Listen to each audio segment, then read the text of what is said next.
বাৰ্ষিক অধিৱেশনত মই উপস্থিত আছিলোঁ বক্তা হিচাপে আৰু তাত তেওঁলোকৰ যি ঘোষণাপত্ৰ তাত শিক্ষকসকলৰ সমস্যা আৰু প্ৰাথমিক শিক্ষাৰ ক্ষেত্ৰত যিবোৰ তেওঁলোকে সমস্যাৰ সন্মুখীন হৈছে তাৰ ফলত শিক্ষাৰ কি ফল মানে শিক্ষাৰ ওপৰত তাৰ কি প্ৰভাৱ পৰিছে সেইবোৰ সম্পৰ্কত তেওঁলোকে ঘোষণাপত্ৰ পাঠ কৰিলে আৰু প্ৰায় একে সুৰতে মই কথা কৈছোঁ কিন্তু মোৰ কথাৰ এটা মানে যিটো মানে ৰেপাৰকাশ্যন বুলি কয় যিটো মানে তাৎপৰ্য তাতকৈ আৰু বহলাই লৈ মই কৈছোঁ যে আচলতে দেশখন যি চৰকাৰে চলাই আছে যি দলে চলাই আছে তেওঁলোকৰ উদ্দেশ্য প্ৰাথমিক শিক্ষাৰ উন্নতি নহয় আৰু সাধাৰণ শিক্ষাৰ উন্নতি নহয় এতিয়া কোনোবা লাখপতি মানুহ কোটিপতি মানুহ তেওঁৰ ল'ৰা ছোৱালীক বছৰি কেইবা লাখ টকা খৰচ কৰি তেওঁ ব্যক্তিগত বিদ্যালয়ত পঢ়াব পাৰে সেইটো কথা বেলেগ কিন্তু দেশৰ অগণন মানুহটো সেইবিলাকৰ শাৰীত নপৰে এই অগণন মানুহৰ যিটো শিক্ষা দিয়া হয় সেইটোৱে আচলতে সকলো উন্নত দেশৰ শিক্ষাৰ ভেটি এতিয়া ধৰক মানে মই এটা উদাহৰণ আমেৰিকাৰ হাৰ্ভাৰ্ড ইউনিভাৰ্চিটিত বছৰি যিটো মানে ফিজ বছৰি মাচুল ভাৰতীয় হিচাপত 79 লাখ টকা মানে আমাৰ বহু মানুহৰ গোটেই জীৱন ধৰি 79 লাখ টকা সঞ্চয়ে নহয় উপাৰ্জনে নহ'ব তাত এবছৰত 79 লাখ তাত খুব উন্নত মানৰ শিক্ষা দিয়া কিন্তু যিবোৰ ষ্টেট ইউনিভাৰ্চিটি আছে যিবিলাক সাধাৰণ মানে নাগৰিকৰ কম সংখ্যক কম পৰিমাণৰ ফিজ আৰু চৰকাৰে দিয়া দান দক্ষিণাৰ ওপৰত চলি আছে অনুদানৰ ওপৰত সেইবোৰ বিশ্ববিদ্যালয়েও বেছ উন্নত শিক্ষা দিয়ে আৰু তাৰ পৰা হাজাৰ হাজাৰ শিক্ষিত মানুহ ওলাই আছে যাৰ মাজত আমেৰিকাৰ বহুত অগ্ৰগণ্য বৈজ্ঞানিক বা চিন্তাবিদ অৰ্থনীতিবিদ ইত্যাদি ওলাইছে গতিকে বুজা যায় যে প্ৰাইভেট শিক্ষা খণ্ডৰ উপৰিও ৰাজহুৱা শিক্ষা খণ্ড যথেষ্ট উন্নত আৰু তাৰ সাধাৰণ স্কুলৰ কনভকেশ্যনত মই গৈছিলোঁ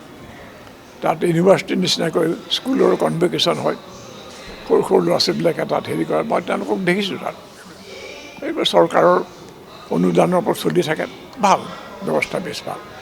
আমাৰ ইয়াতকৈ বহু বেছি উন্নত ভাবিব নোৱাৰোঁ গতিকে আমাৰ ইয়াতো অন্ততঃ আমাৰ আইচা আমি ব্যয় কৰিব পাৰোঁ কিন্তু দেখা গৈছে যে চৰকাৰে বৰ্তমান স্বাস্থ্য শিক্ষা ইত্যাদি যিবোৰৰ পৰা সাধাৰণ মানুহৰ মানে লাভ হয় সাধাৰণ উপকাৰ হয় সেইবোৰৰ প্ৰতি চৰকাৰৰ মনোযোগ কমি আহিছে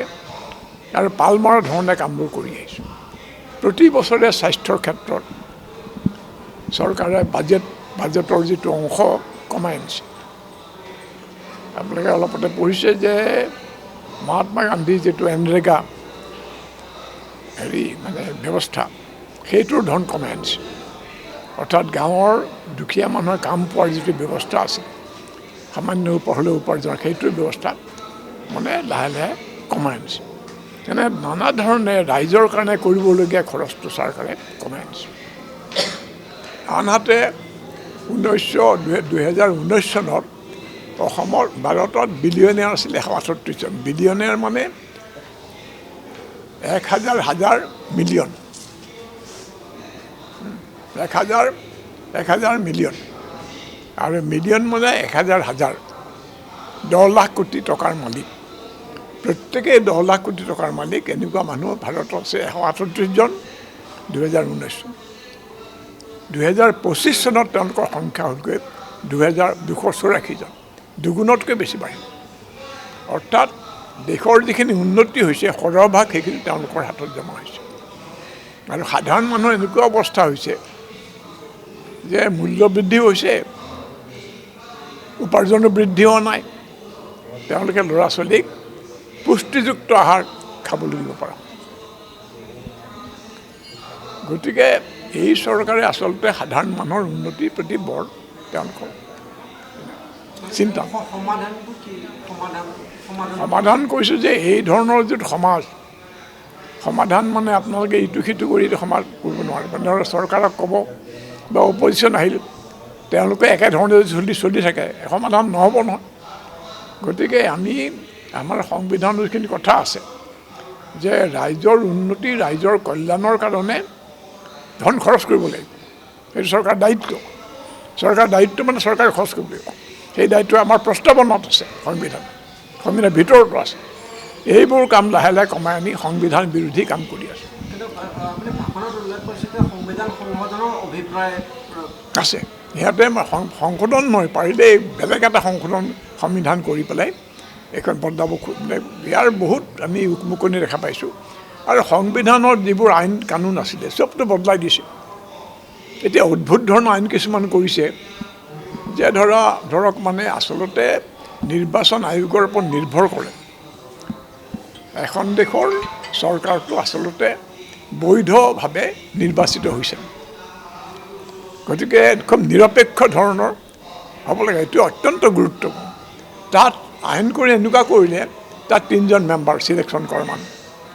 মানে নিৰ্বাচন আয়োগৰ সদস্য নিৰ্বাচন কৰা যিটো কমিটি আছে তাৰ 3জন মেম্বাৰ, এজন প্ৰধানমন্ত্ৰী, এজন কেবিনেটৰ এজন মন্ত্ৰী আৰু এজন লিডাৰ অফ দি অপজিশ্যন। মানে কিবা কিবি গণ্ডগোল দুইজনে হাত দাঙিলে সেই ধৰণে তেওঁলোকে মানুহ নিৰ্বাচন কৰিছে। গতিকে যি নিৰ্বাচন আয়োগ হয় এই চৰকাৰৰ বশৱৰ্তী। তাৰপিছত ভাৰতো মানে অন্য বিৰোধী বেছি ভাল কৰাৰ উপায় নাথাকাই হৈছে। এই কামটো অত্যন্ত সংবিধান বিৰোধী অন্যায় কাম। এইটো হৈছে ন্যায়ালয়ে চকু মেলি চাই আছে, ৰাইজেও বুৰ্বক হৈ চাই আছে।